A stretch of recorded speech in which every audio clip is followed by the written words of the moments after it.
ও কুষ্টিয়া এলাকার মুসলমান, ও যুবক ভাই, ও বৃদ্ধ বাবাজি, ও পর্দার আড়ালের আম্মা জানেরা, আমার বাবা মুসলমান, আমার দাদা মুসলমান, আমার 14 পুরুষ মুসলমান। আমার বিবেকের কাছে প্রশ্ন করা দরকার ছিল, হায়রে আমি তো মুসলমানের ঘরের সন্তান, আমি কেন কোরআন পারি না? ইমাম গাজ্জালী রহমাতুল্লাহি আলাইহি ঘুমের ভিতরে স্বপ্ন দেখতেছেন। ঘুমের ভিতরে তিনি স্বপ্ন দেখেন তার পার্শ্ববর্তী এলাকায় একটা মানুষ মারা গেছে। ইমাম গাজ্জালী রহমাতুল্লাহি আলাইহি তিনি ফজরের নামাজ পড়ে সেই এলাকায় চলে গেলেন। ঘুমের ভিতরে স্বপ্ন দেখতেছেন অমুক এলাকায় একটা মানুষ মারা গেছে। ও ইমাম গাজ্জালী, তুমি যাওয়ার পরে তুমি তাকে কাফন পরাও, তুমি তাকে জানাজার নামাজ পড়ায় দাও, তুমি তাকে দাফন করে দাও। ফজরের নামাজ পড়ে যখন গেছে, যাওয়ার পরে দেখে সত্যি একটা মানুষ মারা গেছে, কিন্তু চেহারার ভিতরে ইমানের নূর ঝলমল ঝলমল করতেছে।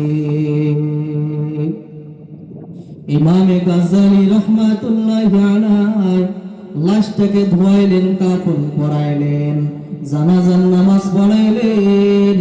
জানাজার নামাজ পড়ানোর পরে যখন কবরস্থ করার জন্য গেছে, যখন ইমাম গাজ্জালী রহমাতুল্লাহি আলাইহি কবরের ভিতরে নামছে, কবর থেকে সুঘ্রাণ বাইর হয়ে গেছে।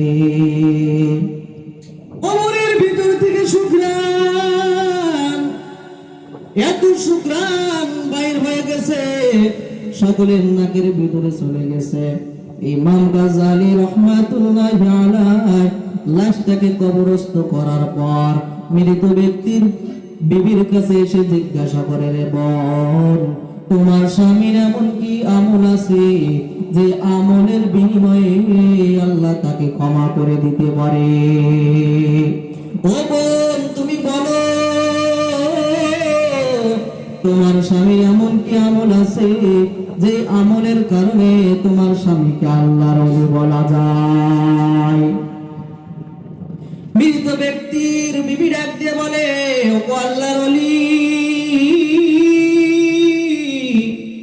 আমার স্বামীর এমন কোন আমল নাই যে আমলের কারণে তাকে আল্লাহর ওলি বলা যায়। সে এতই মূর্খ ছিল, আল্লাহর কোরআন পর্যন্ত পড়তে পারত না। কিন্তু আমি তার ভিতরে একটা আমল দেখেছি, যখন তিনি বাজার ঘাট থেকে আসতেন, সর্বপ্রথম ওই যে আমার তাকিয়া আল্লাহর কোরআন দেখা যায়, আল্লাহর কোরআনকে নামাইতেন, মুখে লাগাইতেন, বুকে লাগাইতেন, চুম্বন করতেন আর বলতেন, আল্লাহ, আমি এতই মূর্খ মানুষ, ছেলেবেলায় আমি এই কোরআন শিক্ষা করতে পারি নাই, তারপরে আমি সাক্ষী দিতেছি, রে আল্লাহ, হাযা মিন কালামি রাব্বি, আয় আল্লাহ, এটা তোমার কালাম, তোমার কথা। যালিকাল কিতাবু লা রাইবা ফীহি, এই কিতাবের ভিতরে কোনো সন্দেহ নাই। ইমাম গাজ্জালী রহমাতুল্লাহি আলাইহি ডাক দিয়ে বলেন, রে বোন, তোর স্বামীর যে আল্লাহর কোরআনের সাথে এত মহব্বত, তোর স্বামীর যে আল্লাহর কোরআনের সাথে এত ভালোবাসা, এই ওসিলায় আল্লাহ তাআলা তার সব গুনাহগুলি মাফ করে দিয়েছেন। ও আমার কুষ্টিয়া এলাকার মুসলমান বাবারা, ও আমার পর্দার আড়ালের মায়েরা, ওই ব্যক্তি তো কোরআন পড়তে পারে না, তারপরেও সে দুনিয়া থেকে তার কবরের ভিতর থেকে ঘ্রাণ বাইর হয়ে গেছে। কারণ কি? কারণ কি? কোরআন পারতো না, ঠিক আছে, তারপরে আল্লাহর কোরআনকে মাঝে মাঝে দেখতেন, মুখে লাগাইতেন, বুকে লাগাইতেন, চুম্বন করতেন আর বলতেন, আল্লাহ, তোমার কোরআন পারি না, ঠিক আছে, কিন্তু তোমার কোরআনকে আমি মহব্বত করি। কারণ কোরআনের মহব্বত করাও একটা ইবাদত, এটাও একটা ঈমান। আমরা তো কোরআন বছর পার হয়ে যায়, কোরআন ধরি না। যুগ পার হয়ে যায়, কোরআন ধরি না। কোরআন কোনোদিন হাতে করে খুলে দেখলাম না যে আল্লাহ কালামটা কেমন। অথচ আমরা মুসলমান, বাবা মুসলমান, দাদা মুসলমান, শুদ্ধ পুরুষ মুসলমান, কিন্তু আল্লাহর কোরআনের সাথে কোনো সম্পর্ক নাই। ঘরের ভিতরে বাদ্যের আওয়াজ আছে, ঘরের ভিতরে নাচের আওয়াজ আছে, ঘরের ভিতরে গানের আওয়াজ আছে, কিন্তু আল্লাহর কালামের আওয়াজ নাই। এটা তো কামেল মুমিনের পরিচয় হতে পারে না। কিতাবের ভিতরে লেখা হয়, কারি ইব্রাহিম সাহেব রহমাতুল্লাহি আলাইহি তিনি কোরআন মহব্বতের সাথে যখন পড়তে পড়তে মাঝে মাঝে তিনি দাঁড়ায় যেতেন, মাঝে মাঝে তিনি বেহুশ হয়ে যেতেন।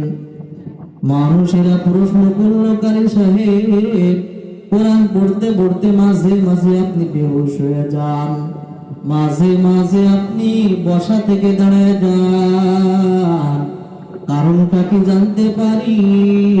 কারি ইব্রাহিম সাহেব রহমাতুল্লাহি আলাইহি বলেন, আমি যখন কোরআন বের করে পড়ি, কোরআনের ফাঁকে ফাঁকে, লাইনের বাঁকে বাঁকে আমি আমার আল্লাহর ভালোবাসা খুঁজি। আর মনে হয় ওই কোরআনের ফাঁকে ফাঁকে, লাইনের বাঁকে বাঁকে, হরফের ফাঁকে ফাঁকে আমার আল্লাহ যেন আমি কারি ইব্রাহিমের সাথে কথা বলে। আমি এই কোরআন পড়তে পড়তে মনে হয় আমি আল্লাহর নূর দেখে ফেলি।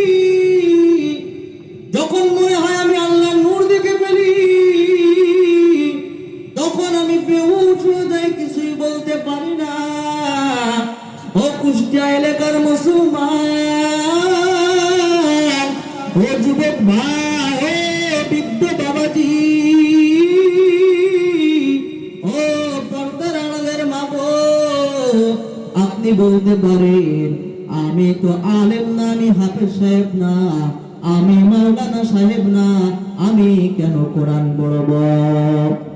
ও বাবা, ও যুবক ভাই, আপনি এই জন্য কোরআনকে ধরবে কারণ আপনি কোরআনকে ভালোবাসেন। আপনি বলতে পারেন আমি কেন কোরআন ধরবো, আমি কোরআন তো ভালো পড়তেই পারি না। আপনি এই কারণে ধরবেন যে আপনি কোরআনের আশিক, কোরআনের প্রেমিক।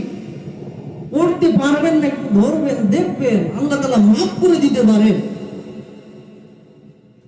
কোরআন খুলবেন, আঙ্গুল বুলাইবেন, চুমো খাইবেন, মুখে লাগাইবেন, বুকে লাগাইবেন, আর বলবেন আল্লাহ ছেলেবেলায় তো কোরআন শিখতে পারি নাই, আল্লাহ তারপরে আমি সাক্ষ্য দিতেছি তোমার এই কোরআনটা সত্য, এর ভিতরে কোনো সন্দেহ নাই।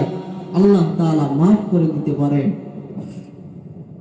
আমরা তো কোরআন শেখার জন্য সামান্য সময় ব্যয় করতে পারি না, 5 মিনিট ব্যয় করতে পারি না, 10 মিনিট ব্যয় করতে পারি না।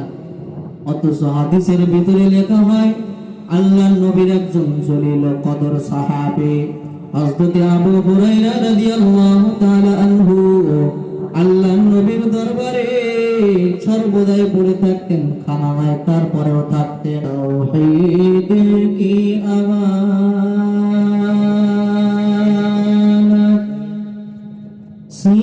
सीनों में है हमारी,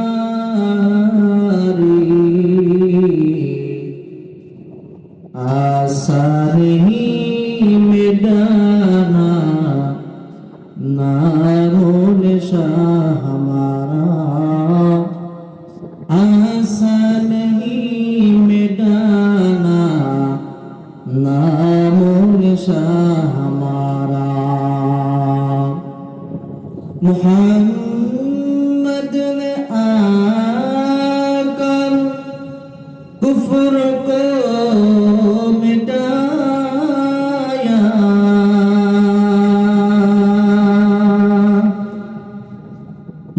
मोहम्मद ने आकर कुफ्र को मिटाया,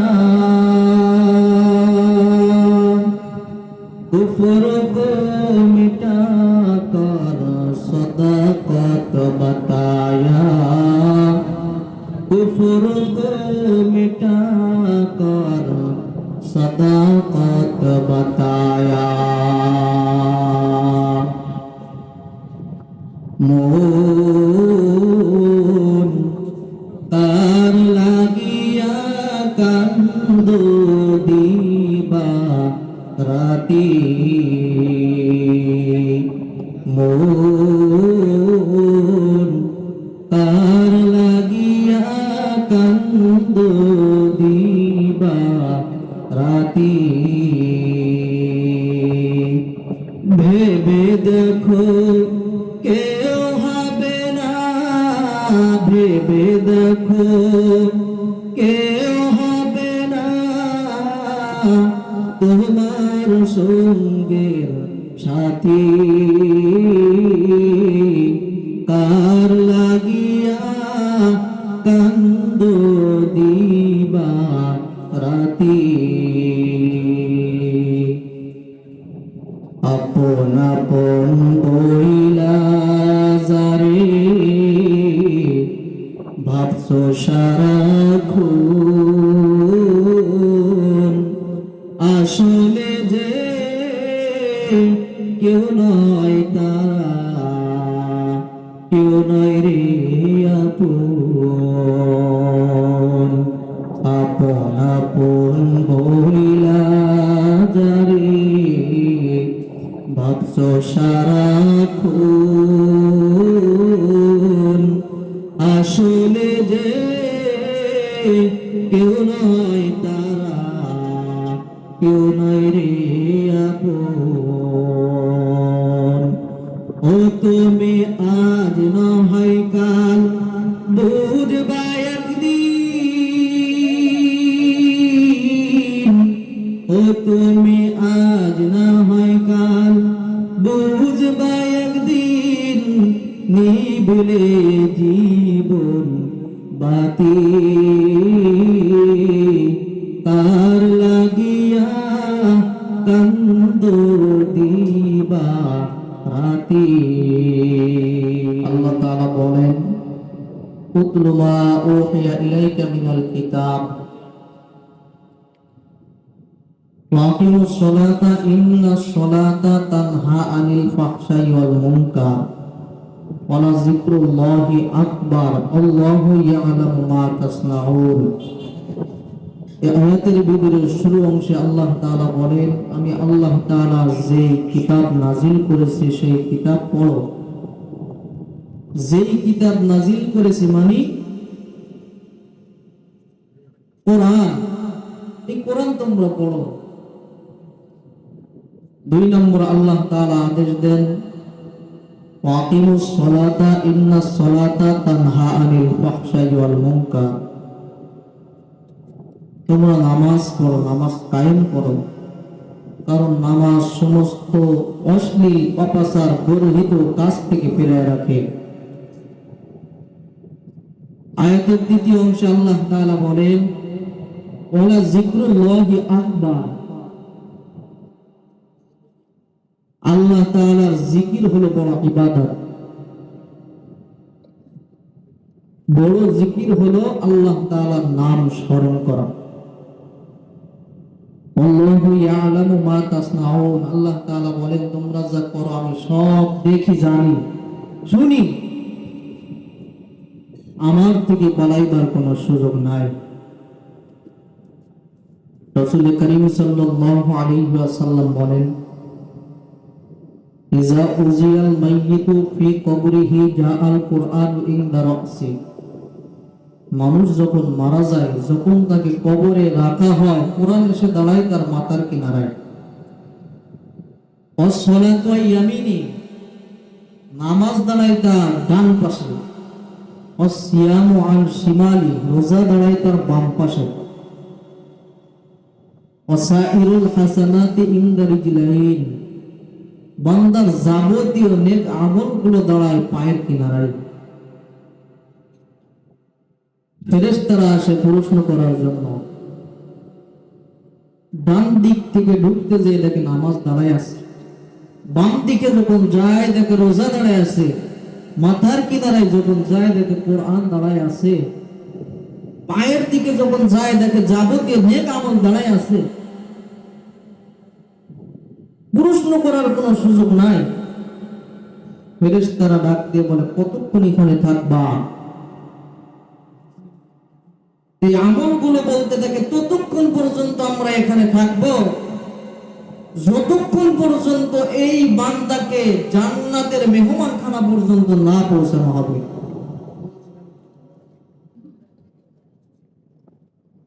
কিন্তু এই আমলগুলো যদি না থাকে, মানুষ যখন মারা যায় তার সাথে কি কেউ যায়? আওয়াজ দিয়ে বলেন বাবারা, মানুষ যখন মারা যায় তার সাথে কি কেউ যায়? কেউ যায় না। 4টি আমল তার সঙ্গে যায়। 1 নম্বর কোরআন, 2 নম্বর হলো নামাজ, 3 নম্বর হলো রোজা, 4 নম্বর হলো যাবতীয় নেক আমল। এই ছাড়া মানুষের সঙ্গে কিছুই যাবে না। এখন একটু চিন্তা করেন, আরে কবরে তো আমাকেও যাওয়া লাগবে, আমার প্রতিবেশী যারা আছে তাদেরকেও যাওয়া লাগবে, আমার ছেলে মেয়েকেও যাওয়া লাগবে, কিন্তু আমার আমল কি? নামাজ নাই, রোজা নাই, কোরআন তেলাওয়াত নাই, নেক আমল নাই। আমার কবরে কে আসবে? যখন মানুষকে কবরে রাখা হয়, কবরটা অন্ধকার হয়ে থাকে, কিন্তু এই 4টি আমল যার সঙ্গে থাকবে, এই 4টি আমলের মাধ্যমে তার কবরকে আলোকিত করে দেওয়া হবে। সেই জন্য কোরআনের সাথে আমি সম্পর্ক করা চাই, কারণ আমি আপনি হলাম মুসলমান। আমার বাবা হলো মুসলমান, আমার দাদা মুসলমান, আমার 14 পুরুষ মুসলমান। আমার কেন কোরআনের সাথে সম্পর্ক থাকবে না? একদিনও কি আমি আপনি চিন্তা করেছি? অথচ আমার দরকার ছিল আমার সন্তানকে সব শিক্ষা দেওয়ার আগে কোরআনের শিক্ষাকে তার আগে দেওয়া উচিত ছিল। কারণ আমি আপনি মুসলমান, আমার আপনার ধর্মের নাম ইসলাম। আমাদের তো কোরআনের সাথে সম্পর্ক নাই, আমাদের সন্তানকে কেমনে কোরআনের সাথে সম্পর্ক করাইব? নিজেদেরই তো কোরআনের সাথে আমাদের সম্পর্ক নাই, তো আমাদের সন্তানকে কিভাবে কোরআনের সাথে সম্পর্ক করাইব? এজন্য আল্লাহ তাআলা বলেন,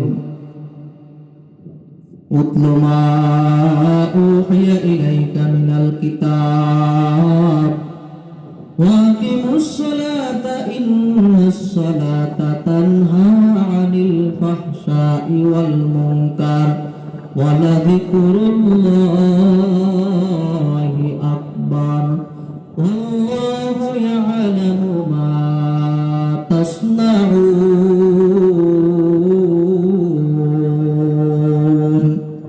আল্লাহ তাআলা বলেন,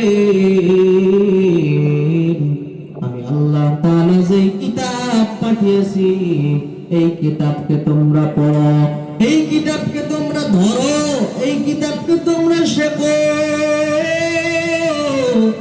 এই কিতাবকে তোমরা পড়ো। অথচ আমরা নিজে তো শিখতে পারি নাই, আমাদের সন্তানদেরকেও শেখাইতে পারে নাই। কোরআনের সাথে আমাদের সম্পর্ক নাই, আমাদের সন্তানের কেমনে কোরআনের সাথে সম্পর্ক হয়? অথচ আমার বাবা মুসলমান, আমার বাবা মুসলমান, আমার দাদা মুসলমান, আমার 14 পুরুষ মুসলমান, অথচ কোরআনের সাথে সম্পর্ক নাই। আমি আপনি কোরআন পড়তে জানি না। নিজের অন্তরের কাছে প্রশ্ন করে দেখেন, আমি কেমন মুসলমান? আমরা তো ঘরে ঢুইকা সর্বপ্রথম সন্তানকে কোলে লই, ছেলেকে কোলে লই, মেয়েকে কোলে লই। কিন্তু খলিফাতুল মুসলিমিন হযরতে ওমর ফারুক রাদিয়াল্লাহু তাআলা আনহুর এটা একটা অভ্যাস ছিল। তিনি যখন ঘরের ভিতরে ঢুকতেন, ঢোকার পরে আগে তাজা ওযু বানাইতেন। তাজা ওযু বানাইয়া র‍্যাকের ভিতর থেকে আল্লাহর কোরআনকে নামাইতেন। আল্লাহর কোরআনকে নামাইয়া মুখে লাগাইতেন, চুম্বন করতেন, খুলতেন, বুকে লাগাইতেন আর বলতেন, আল্লাহ, আয় আল্লাহ। সারাদিনে কোরআনের সাথে সাক্ষাৎ করতে পারে না, কিন্তু আল্লাহ ঘরের ভিতরে ঢোকার পর আমি আমার সন্তানকে কোলে লই নাই, আমার ছেলেকে আমি কোলে লই নাই, আমার মেয়েকে কোলে লই নাই। আয় আল্লাহ, আমি সর্বপ্রথম বাড়ির ভিতরে ঢোকার পর আমার র‍্যাকের থেকে আমি আল্লাহর কোরআনকে নামাইছি। আয় আল্লাহ, নামাইয়া মুখে লাগাইলাম, বুকে লাগাইলাম, চুম্বন করলাম। আয় আল্লাহ, হাসরের মাঠে তোমার এই কোরআন যেন আমি ওমরের বিরুদ্ধে নালিশ না করে। আয় আল্লাহ, এই কোরআন যেন হাসরের ময়দানে আমি ওমরের বিরুদ্ধে নালিশ না করে।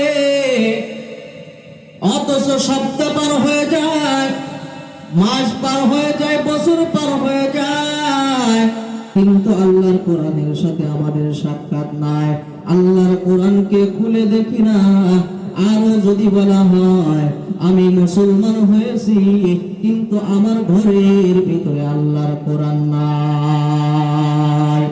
ও কুষ্টিয়া এলাকার মুসলমান, ও যুবক ভাই, বৃদ্ধ বাবাজি, ও পর্দার আমাদের আম্মা জানেরা, আমার বাবা মুসলমান, আমার দাদা মুসলমান, আমার 14 পুরুষ মুসলমান। আমার বিবেকের কাছে প্রশ্ন করা দরকার ছিল, হায় রে, আমি তো মুসলমানের ঘরের সন্তান, আমি কেন কোরআন পারি না? ইমাম গাজ্জালী রাহমাতুল্লাহি আলাইহি ঘুমের ভিতরে স্বপ্ন দেখতেছেন। ঘুমের ভিতরে তিনি স্বপ্ন দেখেন তার পার্শ্ববর্তী এলাকায় একটা মানুষ মারা গেছে। ইমাম গাজ্জালী রাহমাতুল্লাহি আলাইহি তিনি ফজরের নামাজ পড়ে সেই এলাকায় চলে গেলেন। ঘুমের ভিতরে স্বপ্ন দেখতেছেন অমুক এলাকায় একটা মানুষ মারা গেছে। ও ইমাম গাজ্জালী, তুমি যাও, যাওয়ার পরে তুমি তাকে কাফন পরাও, তুমি তাকে জানাজার নামাজ পড়ায় দাও, তুমি তাকে দাফন করে দাও। ফজরের নামাজ পড়ে যখন গেছে, যাওয়ার পরে দেখে সত্যি একটা মানুষ মারা গেছে, কিন্তু চেহারার ভিতরে ইমানের নূর ঝলমল ঝলমল করতেছে। ইমামে গাজ্জালী রাহমাতুল্লাহি আলাইহি লাশটাকে ধোয়াইলেন, কাফন পরাইলেন, জানাজার নামাজ পড়াইলেন। জানাজার নামাজ পড়ানোর পরে যখন কবরস্থ করার জন্য গেছে, যখন ইমাম গাজ্জালী রাহমাতুল্লাহি আলাইহি কবরের ভিতরে নামছে, কবর থেকে সুঘ্রাণ বাইর হয়ে গেছে। কবরের ভিতর থেকে সুঘ্রাণ, এত সুঘ্রাণ বাইর হয়ে গেছে, সকলের নাকের ভিতরে চলে গেছে। ইমাম গাজ্জালী রাহমাতুল্লাহি আলাইহি লাশটাকে কবরস্থ করার পর মৃত ব্যক্তির বিবির কাছে এসে জিজ্ঞাসা করে, রে বোন, তোমার স্বামীর এমন কি আমল আছে যে আমলের বিনিময়ে আল্লাহ তাকে ক্ষমা করে দিতে পারে? ও বোন, তুমি বলো,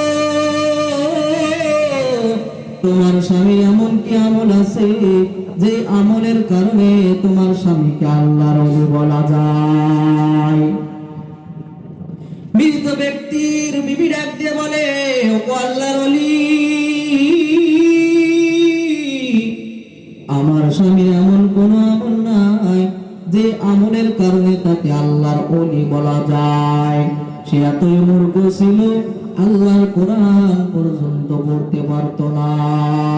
কিন্তু আমি তার ভিতরে একটা আমল দেখেছি, যখন তিনি বাজার ঘাট থেকে আসতেন, সর্বপ্রথম ওই যে আমার তাকিয়া আল্লাহর কোরআন দেখা যায়, আল্লাহর কোরআনকে নামাইতেন, মুখে লাগাইতেন, বুকে লাগাইতেন, চুম্বন করতেন আর বলতেন, আল্লাহ আমি এতই মূর্খ মানুষ, ছেলেবেলায় আমি এই কোরআন শিক্ষা করতে পারি নাই, তারপরে আমি সাক্ষী দিতেছি রে আল্লাহ, হাযা মিন কালামি রব্বি, আয় আল্লাহ এটা তোমার কালাম, তোমার কথা, যালিকাল কিতাবু লা রাইবা ফীহি, এই কিতাবের ভিতরে কোনো সন্দেহ নাই।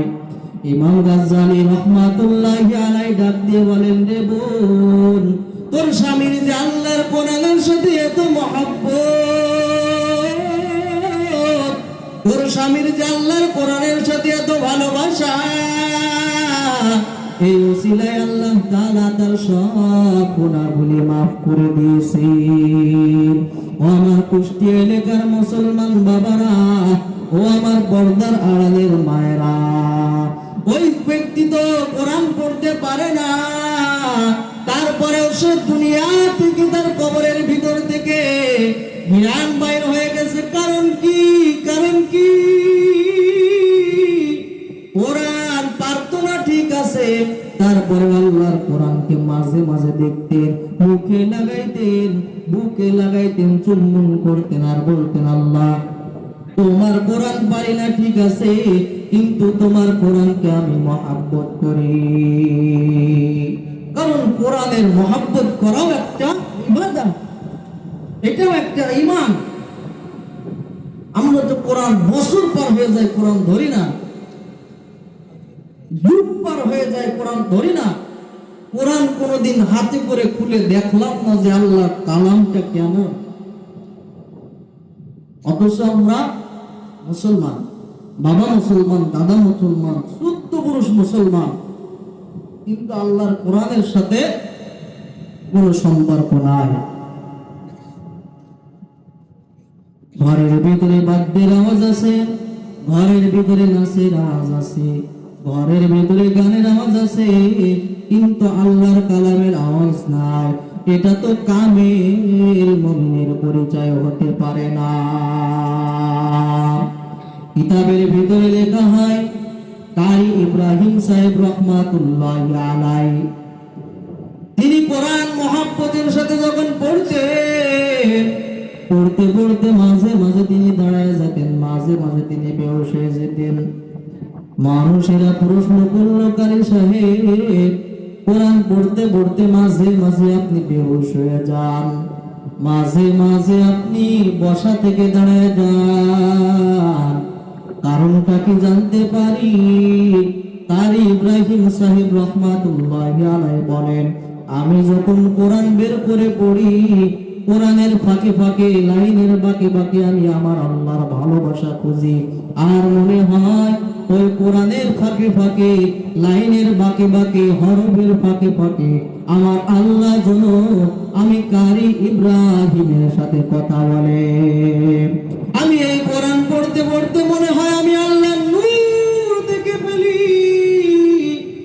যখন মনে হয় আমি আল্লাহর নূর দেখে ফেলি, তখন আমি বেহুশ হয়ে যাই, কিছুই বলতে পারি না। ও কুষ্টিয়া এলাকার মুসলমান, ও যুবক ভাই, বৃদ্ধ বাবাজি, ও পর্দার আড়ালের মা বোন, আপনি বলতে পারেন, আমি তো আলেম না, আমি হাফেজ সাহেব না, আমি মাওলানা সাহেব না, আমি কেন কোরআন পড়ব? ও বাবা, ও যুবক ভাই, আপনি এই জন্য কোরআনকে ধরবে কারণ আপনি কোরআনকে ভালোবাসেন। আপনি বলতে পারেন না, আমি কেন কোরআন ধরবো, আমি কোরআন তো ভালো পড়তেই পারি না। আপনি এই কারণে ধরবেন যে আপনি কোরআনের আশিক, কোরআনের প্রেমিক। পড়তে পারবেন না, একটু ধরবেন, দেখবেন আল্লাহ তাআলা মাফ করে দিতে পারেন। কোরআন খুলবেন, আঙ্গুল বুলাইবেন, চুমো খাইবেন, মুখে লাগাইবেন, বুকে লাগাইবেন, আর বলবেন, আল্লাহ ছেলেবেলায় তো কোরআন শিখতে পারি নাই, আল্লাহ তারপরে আমি সাক্ষ্য দিতেছি তোমার এই কোরআনটা সত্য, এর ভিতরে কোনো সন্দেহ নাই। আল্লাহ তাআলা মাফ করে দিতে পারেন। আমরা তো কোরআন শেখার জন্য সামান্য সময় ব্যয় করতে পারি না। 5 মিনিট ব্যয় করতে পারি না, 10 মিনিট ব্যয় করতে পারি না। অথচ হাদিসের ভিতরে লেখা হয় আল্লাহর নবীর একজন জলিল কদর সাহাবী হযরত আবু হুরায়রা রাদিয়াল্লাহু তাআলা আনহু আল্লাহর নবীর দরবারে সর্বদাই পড়ে থাকতেন, খানা নাই তারপরেও থাকতেন। 2 দিন 3 দিন 4 দিন পার হয়ে যায়, তারপরে আবু হুরায়রার মুখে কোনো খাবার নাই। একদিন আবু হুরায়রা রাদিয়াল্লাহু তাআলা আনহু বেহুশ হয়ে পড়ে গেছে। সাহাবায়ে কেরাম মনে করতেছে হয়তো আবু বকর হয়তো আবু হুরায়রা রাদিয়াল্লাহু তাআলা আনহু মাথা ঘুরে পড়ে গেছে। কেউ মনে করতেছে তার মৃগরোগ হয়েছে, নাকের কিনারায় নিয়ে যে হাড় শোকায়, কেউ চামড়ার জুতা শোকায়, কেউ মনে করে জ্বর এসে পড়ে গেছে। ইতিমধ্যে আল্লাহ রাসূল সাল্লাল্লাহু আলাইহি ওয়াসাল্লাম চলে আসছে। আল্লাহর নবী এসে বলে, ও সাহাবীরা, আমার আবু হুরায়রার কি হয়েছে বলো। সাহাবীরা এক একজন এক এক রকম কথা কয়। কেউ বলে মৃগরোগ হয়েছে, কেউ বলে মাথা ঘুরে পড়ে গেছে। আল্লাহর নবীর চোখ দিয়ে দরদর করে পানি বাইর হয়ে গেছে। আল্লাহর নবী ডাকতে বলে, আমার সাহাবীরা রে, আমার সাহাবী আবু হুরায়রার মৃগরোগ হয় না। আমার সাহাবী আবু হুরায়রা 3-4 দিন ধরে আমার দরবারে পড়ে আছে। আমি নবী কখন কোন হাদিস বলবো আর আমার সাহাবী আবু হুরায়রা মুখস্থ করে নেবে। 3-4 দিন পর্যন্ত আবু হুরায়রা কোনো খানা খায় নাই। এই কারণে আমার আবু হুরায়রা বেহুশ হয়ে পড়ে গেছে। ও আমার কুষ্টিয়ার যুবক ভাইরা, ও আমার বৃদ্ধ বাবারা, ও আমার পর্দার আলের আম্মা জানেরা, আল্লাহর নবীর সাহাবী আবু হুরায়রা রাদিয়াল্লাহু তাআলা আনহু 3-4 দিন পর্যন্ত খানা নাই, তারপরেও আল্লাহর নবীর দরবার ছাড়ে নাই। কারণ কি? আবু হুরায়রা রাদিয়াল্লাহু তাআলা আনহু মনে করতেন, আমি নবীজির দরবার থেকে যদি চলে যাই, নবী যদি এর মাঝে একটা হাদিস বলে, আমি আবু হুরায়রা পাবো না। অথচ আমরা কোরআন শিখার জন্য, হাদিস শিখার জন্য দিনের বেলায় 5টা মিনিট সময় দিতে পারি না, 10টা মিনিট সময় দিতে পারি না। নিজের কাছে প্রশ্ন করে দেখে, আমি কেমন মুসলমান? কেমন মুসলমান তুমি? কেমন মুসলমান? কেমন মুসলমান তুমি? কেমন মুসলমান? নামাজের সাথে নাই পরিচয়, মানো না কোরআন। কেমন মুসলমান তুমি? কেমন মুসলমান? নিজের কাছে প্রশ্ন করে দেখেন যে আমি কেমন মুসলমান। হাদিস শরীফের ভিতরে লেখা হয়, আল্লাহর নবীর সাহাবী হযরত আবু দারদা রাদিয়াল্লাহু তাআলা আনহু একটা হাদিস জানার জন্য নবীর ইন্তেকালের পর মদিনা থেকে সিরিয়ার রাজধানী দামেস্কে চলে গেছে। 2000 কিলোমিটার পথ পায়দল সফর করে সেখানে চলে গেছে একটা মাত্র হাদিসের জন্য। একটা হাদিসের জন্য সাহাবী আবু দারদা রাদিয়াল্লাহু তাআলা আনহু 2000 কিলোমিটার পর্যন্ত চলে গেছে। মদিনা থেকে সিরিয়ার রাজধানী দামেস্কে চলে গেছে একটা মাত্র হাদিস শিক্ষা করার জন্য। অথচ আমরা একটা হাদিস শিখতে চাই না, একটা আয়াত শিখতে চাই না। শিখবো কখন? আমার যুবক ভাইরা সারাদিন ওই মোবাইলের ভিতরে সময় কাটায় দেয়, অথচ নামাজের সময় পায় না, কোরআন শিক্ষা করার সময় পায় না। এই মোবাইল চালাইতে চালাইতে কিছুদিন পরে দেখো ঘরে একজন নিয়ে চলে আসছে, আছে না নাই? আপনাদের কুষ্টিয়া এলাকায় মনে হয় নাই।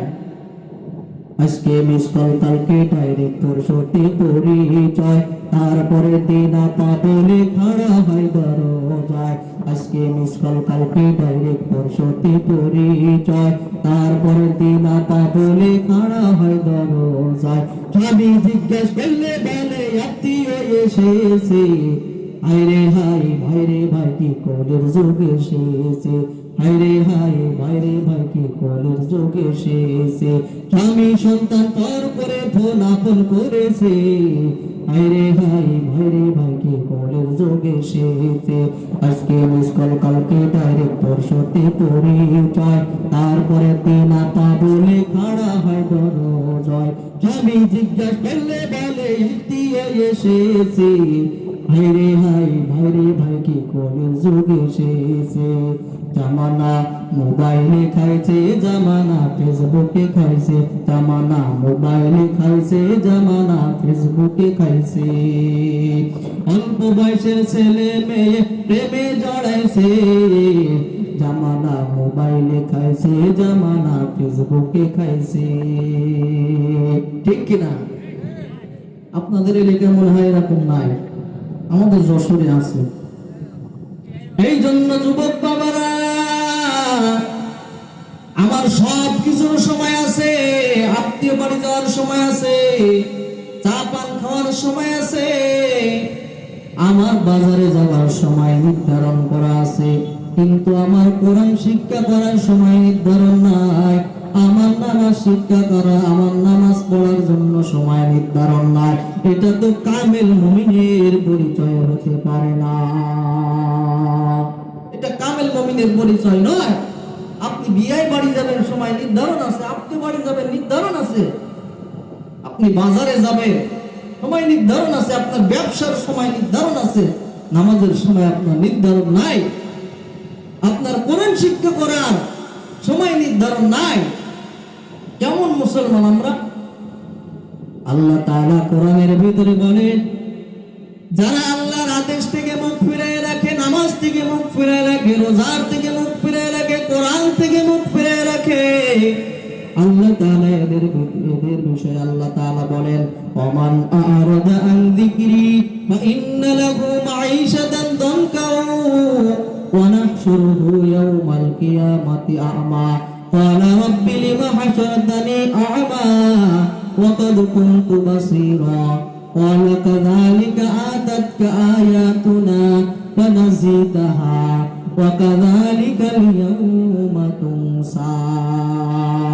আল্লাহ তাআলা ডাক দিয়ে বলেন, যারা আমি আল্লাহর থেকে মুখ ফিরে নেয়, আমি আল্লাহ তাআলা তার দুনিয়ার ভিতরে সংকটময় জিন্দেগি দান করব, আর আমি আল্লাহ তাআলা হাসরের ময়দানে তাদেরকে অন্ধ বানায় ওঠাবো। আল্লাহ তাআলা যখন মানুষদেরকে অন্ধ বানায় ওঠাবেন, তখন তারা বলতে থাকবে, আয় আল্লাহ, ক্বালা রাব্বি লিমা হাশারতানি আ'মা ওয়া ক্বাদ কুনতু বাসীরা। আয় আল্লাহ, দুনিয়ার ভিতরে আমরা চক্ষুমান ছিলাম, দুনিয়ার ভিতরে আমরা চোখে দেখতাম, আজকে কেন আমরা চোখে দেখি না? আল্লাহ তাআলা বলবেন, ক্বালা কাযালিকা আতাতকা আয়াতুনা ফানাসিতাহা ওয়া কাযালিকাল ইয়াওমা তুনসা। দুনিয়ার ভিতরে তোরা আমি আল্লাহ তাআলার থেকে মুখ ফিরে এনেছো, আমি আল্লাহ তাআলাকে তোমরা ভুলে গিয়েছো, আমি আল্লাহ তাআলা হাসরের মাঠে আজকে তোমাদেরকে ভুলে গেলাম। ও যুবক ভাইরা, ও আমার বৃদ্ধ বাবারা, ওই হাসরের মাঠে আল্লাহ যদি আমাদেরকে ভুলিয়া যায়, বলে আমাদের অবস্থা জাহান্নাম ছাড়া কোনো উপায় আছে কিনা? এই জন্য আল্লাহ তাআলা বলে, দুনিয়ার ভিতরে আমি আল্লাহ তাআলা যে বিধানগুলো দিয়েছি, এই বিধানগুলো তুমি পালন করো, আমি আল্লাহ তাআলা দুনিয়ার ভিতরে তোমাদেরকে অভাব অনটন দূর করে দিব, আর আমি আল্লাহ তাআলা আসরে তোমাদের জন্য পুরস্কার রেখে দিয়েছি। তখন আল্লাহ তাআলা যখন অন্ধ বানায় উঠাবে, তখন বান্দারা বলতে থাকবে, আল্লাহ, দুনিয়ার ভিতরে আমরা চক্ষুমান ছিলাম, দুনিয়ার ভিতরে আমরা চোখে দেখতাম, আয় আল্লাহ আজ আমরা চোখে দেখি না, আয় আল্লাহ আমাদের চোখের আলো ফিরে দেন, আয় আল্লাহ আমাদের চোখের পাওয়ার ফিরে দেন। আল্লাহ তাআলা বলবে, দুনিয়াতে আমি আল্লাহ তাআলা যে চোখ তোর নিয়ামত হিসেবে দিয়েছিলাম, এই চোখ দিয়ে আমি আল্লাহর সাথে নাফরমানি করেছো, এই চোখ দিয়ে দেখে দেখে মসজিদের দিকে যাও নাই, এই চোখ দিয়ে দেখে দেখে কোরআন পড়ো নাই, এই চোখ দিয়ে দেখে দেখে দিনের মাহফিলের দিকে যাও নাই, এই চোখ দিয়ে তোমরা ভালো জিনিস দেখো না, এই চোখ দিয়ে তোমরা নাফরমানি করেছো, নাচ দেখেছো, গান দেখেছো, বেগানা নারীদেরকে দেখেছো, অথচ আমি আল্লাহর কোরআনকে তোমরা দেখো নাই, এই চোখ দিয়ে আমি আল্লাহ তাআলার জন্য কান্না করো নাই। আজকে যতই চিৎকার করো না কেন, যতই কান্না করো না কেন, আমি আল্লাহ তাআলা তোমাদের চোখের পাওয়ার ফিরে দেব না। ও কুষ্টিয়া এলাকার মুসলমান বাবারা, ও আমার যুবক ভাইরা, ও আমার পর্দার আড়ালের আম্মা জানেরা, ও আমার বোনেরা, গভীর মনোযোগ দিয়ে শুনে, ওই দিন আল্লাহ তাআলার কাছে আমরা বারবার বলবো, আয় আল্লাহ আমাদেরকে ক্ষমা করে দেন, আমাদের চোখের পাওয়ার ফিরায় দেন, চোখের আলো ফিরায় দেন। আল্লাহ তাআলা ডাক দিয়ে বলবে, মসজিদের মিনার থেকে 5 বার আমি আল্লাহ তাআলার নামের ডাক আসছিল, হাইয়া আলাস সালাহ, হাইয়া আলাল ফালাহ, আস-সালাতু খায়রুম মিনান নাওম। আমি আল্লাহ তাআলার ডাক দিনে রাতে 5 বার আসছিল, একবার তোমরা শোনো না, মসজিদের মাইক থেকে আওয়াজ আসছিল, হাইয়া আলাস সালাহ, এসো সালাতের দিকে, হাইয়া আলাল ফালাহ, কল্যাণের দিকে আসো, আস-সালাতু খায়রুম মিনান নাওম, ঘুমের থেকে নামাজ উত্তম, ঘুম ছেড়ে তুমি নামাজের জন্য চলে আসো। আল্লাহ তাআলা বলবেন, মসজিদের সামনে আসো, মসজিদের সামনে আসার পর ঘাটটা ঘুরায় চায়ের দোকানে চলে গেছে, আমি আল্লাহর কদমে 10টা মিনিট সিজদা দেওয়ার তোমার সময় হয় না, তুমি চায়ের দোকানে বসে বসে চা খেয়েছো, পান খেয়েছো, এক পায়ের উপরে আর এক পা উঠে দিয়েছো, বিড়ি সিগারেট খেয়েছো, 3 ঘন্টা পর্যন্ত বাংলা সিনেমা দেখেছো, সেখানে তোমার সময় ব্যয় হয় নাই, কিন্তু 10টা মিনিট আমার কদমের সিজদা দেওয়ার মতো তোমার সময় হয় নাই। দুনিয়াতে তোমরা যেমন আমাকে ভুলে গিয়েছিলে, আমি আল্লাহ তাআলা আজকে তোমাদেরকে ভুলে গেলাম, আমি আল্লাহ তাআলা তোমাদেরকে অন্ধ অবস্থায় রাখবো, আমি আল্লাহ তাআলা তোমাদের চোখের আলো ফিরে দেব না। আল্লাহ যদি চোখের পাওয়ার ফিরে না দেয়, কোনো উপায় থাকবে? কোনো উপায় থাকবে না। সেই জন্য দুনিয়া থেকে এমন আমল করে যেতে হবে আমার কবরটা যেন আলোকিত হয়, আল্লাহ তাআলা যেন আমাকে চক্ষুমান বানায় হাসরের মাঠে ওঠায়। দুনিয়াতে যেমন চোখে দেখতেছি, এমন যেন আল্লাহ তাআলা হাসরের মাঠেও আমাকে আপনাকে দেখায়। অথচ আমরা তো চেষ্টা করি না। দুনিয়ার ভিতরে সব বান্দারা যখন আল্লাহ তাআলার সাথে নাফরমানি করে, আল্লাহ তাআলা চাইলে সাথে সাথে তাকে অক্ষম করে দিতে পারতেন। চোখ দিয়ে যদি আল্লাহ নাফরমানি করে, আল্লাহ তাআলা চাইলে তার চোখটা অসাল করে দিতে পারতেন, অন্ধ করে দিতে পারতেন। হাত দ্বারা যখন অন্যায় করি, হাতটা বিকল করে দিতে পারতেন। পা দিয়ে যখন অন্যায় করি, পাটা বিকল করে দিতে পারতেন। জবান দিয়ে যখন মানুষকে আঘাত করি, আল্লাহ তাআলা আমাদের জবানকে বন্ধ করে দিতে পারতেন, কিন্তু আল্লাহ তাআলা দুনিয়াতে আমাদেরকে কিছু বলে নাই। আল্লাহ তাআলা বলে, দুনিয়াতে আমি আল্লাহ তাআলা তোমার যে 50, 60, 70 বছরের একটা হায়াত দিয়েছি, যত বড় অন্যায় করো, এই দিন না আরো দিন আসবে, পালাবার কোনো সুযোগ পাইবা না।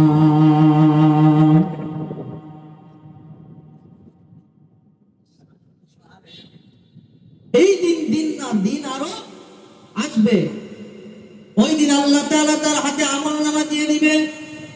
আমলনামা দেওয়ার পরে বলবে, পড়ো, ইকরা কিতাবাকা কাফা বিনাফসিকাল ইয়াউমা আলাইকা হাসিবা। পড়ে দেখো, নিজের আমল নিজেই পড়ে দেখো, কি আমল করেছো। তখন আমলনামাগুলো আমি আপনি নিজে নিজে পড়বো আর বলতে থাকবো, মালি হাযাল কিতাব লা ইউগাদিরু সগীরাতান ওয়ালা কাবীরাতান ইল্লা আহসাহা। আয় আল্লাহ, এটা কেমন আমল? আয় আল্লাহ, একটা ছোট গুনাহ লিখতেও বাদ দেয় না, একটা বড় গুনাহ লিখতেও বাদ দেয় না। আল্লাহ তাআলা সব সময় সর্বসময় মানুষের কাছে দুইজন ফেরেশতা দিয়ে দিয়েছেন, কিরামান কাতিবিনা ইয়ালামুনা মা তাফআলুন। আল্লাহ তাআলা দুইজন ফেরেশতা দিয়ে দিয়েছেন, সব সময় লিপিবদ্ধ করতেছেন। এই জন্য আল্লাহর সামনে ফাঁকি দেওয়ার কোনো সুযোগ নাই। যেই কথাগুলো বললাম বাবারা, নামাজের প্রতি খেয়াল রাখা উচিত। আমি মুসলমান, আমি কেন নামাজ পড়বো না? আমার আপনার জিন্দেগি চলতেই আছে। জিন্দেগি আমার আপনাকে ফাঁকি দিয়ে চলে যাচ্ছে। জিন্দেগি তো যাইরে ফাঁকি দিয়া রে সোনার আদম, জিন্দেগি তো যাইরে ফাঁকি দিয়া, জিন্দেগি তো যাইরে ফাঁকি দিয়া রে সোনার আদম, জিন্দেগি তো যাইরে ফাঁকি দিয়া। ও আদম রে, দুনিয়ারি মোহে পড়ে কাল ঘুমেতে ঘুমাইলি, কোন দিন জানি চলে যাবি খবর নিলি না। ও আদম রে, দুনিয়ারি মোহে পড়ে কাল ঘুমেতে ঘুমাইলি, কোন দিন জানি চলে যাবি খবর নিলি না।